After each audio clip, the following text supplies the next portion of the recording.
Tonight, Barack Obama owns the airwaves with a $3 million primetime special on 7 TV networks.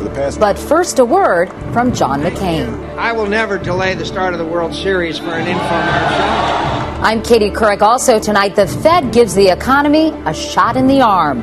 It slashes interest rates 0.5 point to make it easier to borrow money. We conclude our series, Presidential Questions, with some final thoughts. What would you like to have on your tombstone? This is the CBS Evening News with Katie Couric. Good evening, everyone. He is trailing in the polls, behind in fundraising, and running out of time. But in Florida today, John McCain threw everything he had at Barack Obama, claiming he doesn't have what it takes to protect America from Osama bin Laden, and saying Obama would raise taxes, increase spending, and concede defeat in Iraq. Senator McCain also accused Senator Obama of starting the victory lap before the race is over. It's a race, Chip Reed reports, that's down to 6 days and 4 states.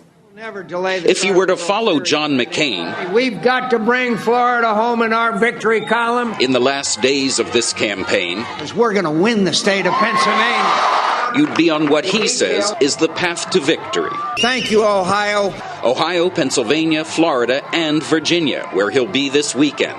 To McCain's team, they're the Big Four. John McCain's got to win Ohio and Florida, and we have to carry Virginia or Pennsylvania, hopefully both. It's a path that's also being pounded by Sarah Palin, who was campaigning in Ohio today with Joe the Plumber. But here's the bad news for the Republican ticket. They trail in most polls in all 4 of those critical states. That means they can't possibly win, right? Wrong, according to the McCain campaign. And here's their argument. Polling, they say, is an imprecise business. There's always room for error. It's what pollsters call the margin of error. Take Ohio. The latest Associated Press poll shows Obama ahead by 7 points, but the poll's margin of error is 4. That means it's possible Obama's real number is as low as 44, and for McCain it could be as high as 45, putting them in a virtual tie. The same goes for Virginia. In Pennsylvania, McCain would be within striking distance, and in Florida, where McCain trails by only 2 points, the margin of error could put him in the lead. And there's another factor that gives the McCain campaign hope: undecided voters. According to polling by CBS News, most of them are white, older, and voted for George Bush. It's very likely that if they get to the polling place on Election Day, more of them will end up voting for John McCain. So the McCain campaign says if everything goes their way, John McCain and Sarah Palin could be on that path to victory. But wait, there's a flip side to the margin of error argument that the McCain campaign would rather not think about. Take Ohio again. If the margin of error works to Obama's benefit, his lead of 48 to 41 could be as big as 52 to 37, and he would win in a landslide. And some late-breaking news on Sarah Palin. In a network interview, she suggested that if she and John McCain lose next Tuesday, that she might well be involved in the next presidential race in 4 years, saying, quote, "I'm not doing this for naught." Katie? Chip Reed in Miami tonight. Thanks so much. If you check the TV listings tonight, you'll see there's something different on the Barack Obama program. Dean Reynolds is covering his campaign. Barack Obama prepared to throw his financial advantage around today for all to see. We've seen over the last 8 years how decisions by a president can have a profound effect on the course of history. This 30-minute primetime program about himself and his policies will air on 7 broadcast and cable networks, an investment of well over $3 million. For the past 20 months, I've traveled the length of this country. And Michelle and I have met so many Americans who are looking for real and lasting change that makes a difference in their lives. The timing was designed to infuse some new enthusiasm into the waning days of this race, according to his aides. Another extravagant statement by a campaign known for them. His Roman-style convention tableau and his trip to Europe last summer were mocked by his opponents as over-the-top. He's the biggest celebrity in the world. And they tried to puncture tonight's balloon as well. Behind the fancy speeches, grand promises, and TV specials lies the truth. Barack Obama lacks the experience America needs. Obama's private fundraising has dwarfed McCain's grant from the federal government, and he's played the financial advantage to the hilt, outspending McCain in a number of battleground states where polls now show him tied or leading. The contest in North Carolina is surprisingly close, and today in Raleigh, Obama heaped derision on McCain for calling his tax plan socialism. By the end of the week, he'll be accusing me of being a secret communist because I shared my toys in kindergarten. And now we're in Florida, where tonight Obama will be joined by Bill Clinton, the former president and the would-be president, together for the first time on the campaign trail in this election. Katie? Dean, I know there's reportedly been more than a little tension between President Clinton and Senator Obama. Have you noticed anything about the dynamics between the two men?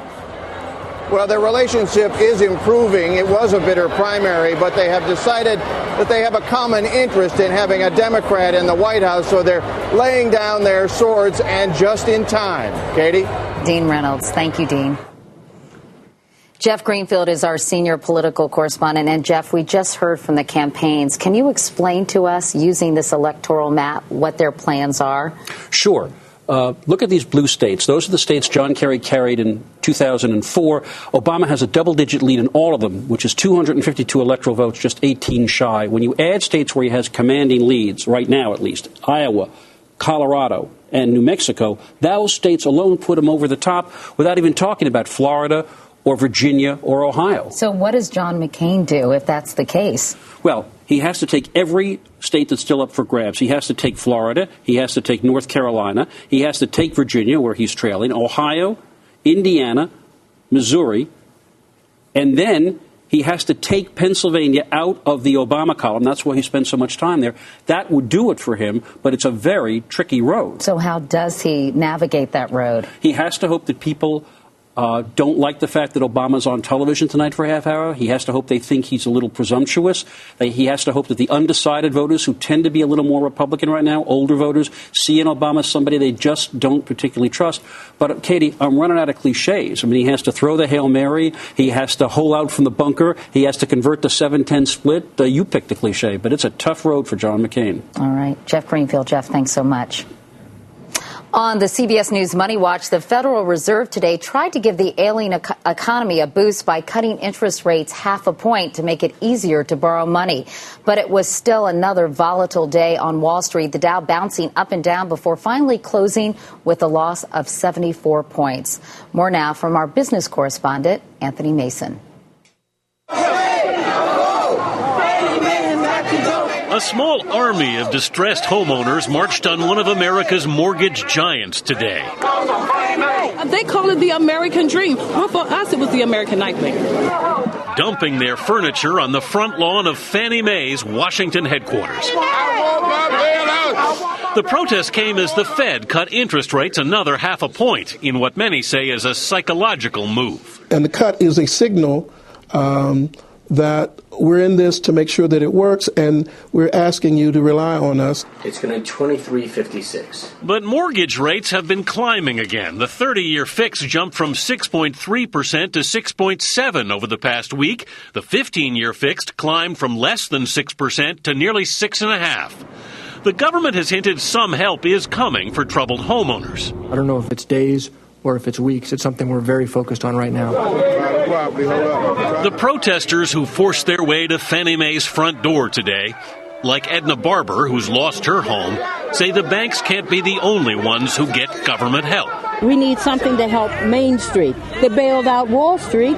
Bail out Main Street. Less foreclosure on Fannie Mae. Less foreclosure. The latest damage report for the economy comes out tomorrow when the GDP number for the past 3 months is announced. Most economists expect it will confirm their suspicions that the economy's already slipped into recession. Katie? Anthony Mason. Anthony, thank you. In other business news, late today, Delta completed a deal to buy Northwest, creating the world's largest airline. Earlier in the day, the Justice Department cleared the merger for takeoff, saying it's not likely to reduce competition and is, in fact, likely to produce cost savings that would benefit consumers. The airline will retain the name Delta. Up next, presidential questions. I asked the candidates when they last fired someone and why.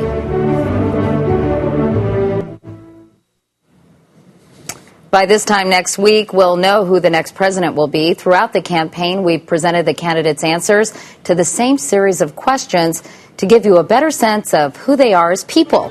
Here now, the final installment of Presidential Questions.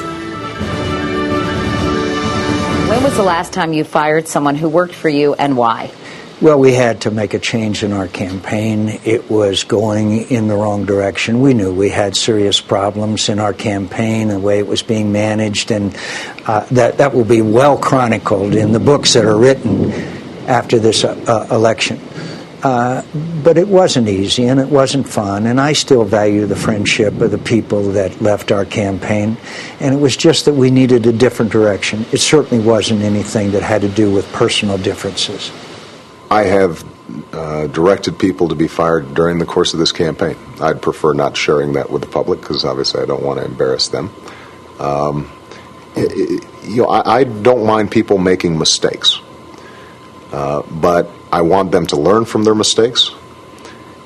And what I won't tolerate are people who put their own ego or their desire for self-aggrandizement ahead of the team.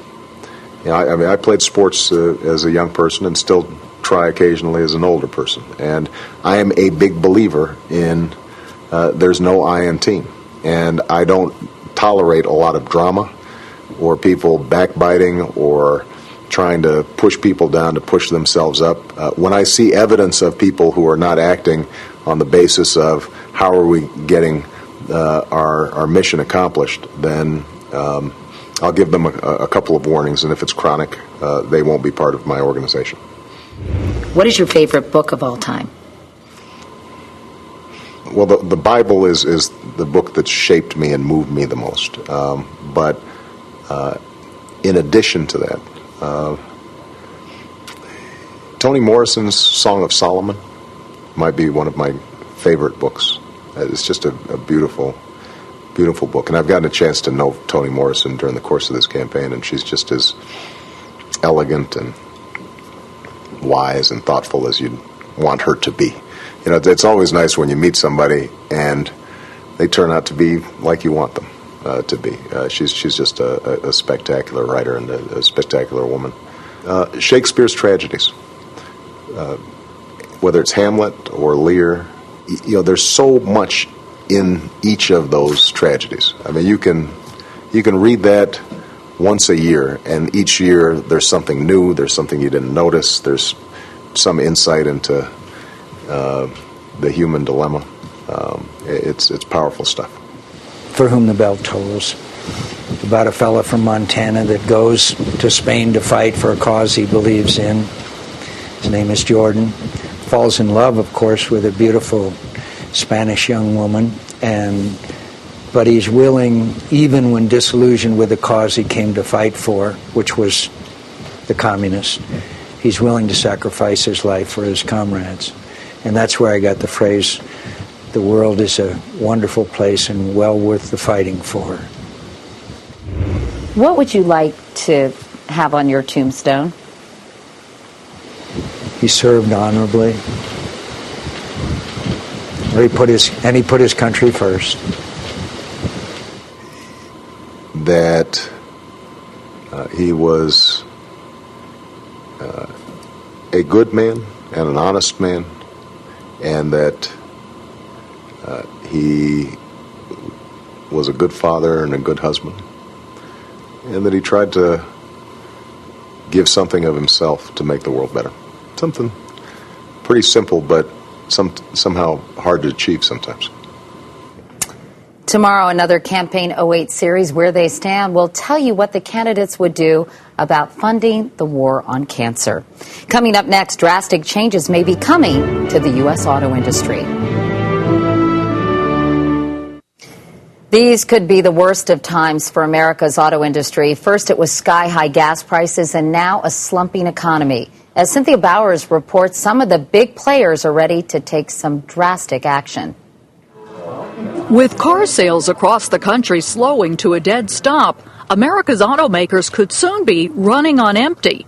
By some estimates, General Motors is burning through $1 billion a month, and both it and Chrysler could be broke by summer.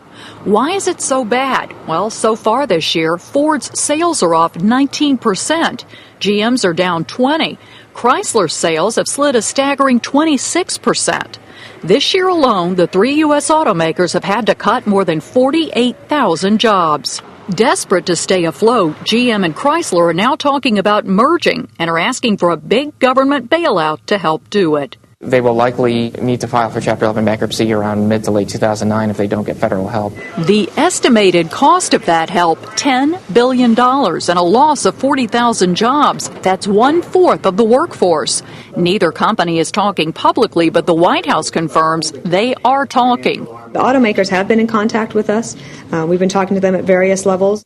The stakes for the economy are enormous. 4.5 million people, 1 in every 30 American workers, is employed in the auto industry. In all, 14 million jobs are in some way connected to the car business, which means the big three may be just too big to let fail. The government has stepped in before. You may recall in 1979 it bailed out Chrysler, giving the company time to develop what became its cash cow, the minivan.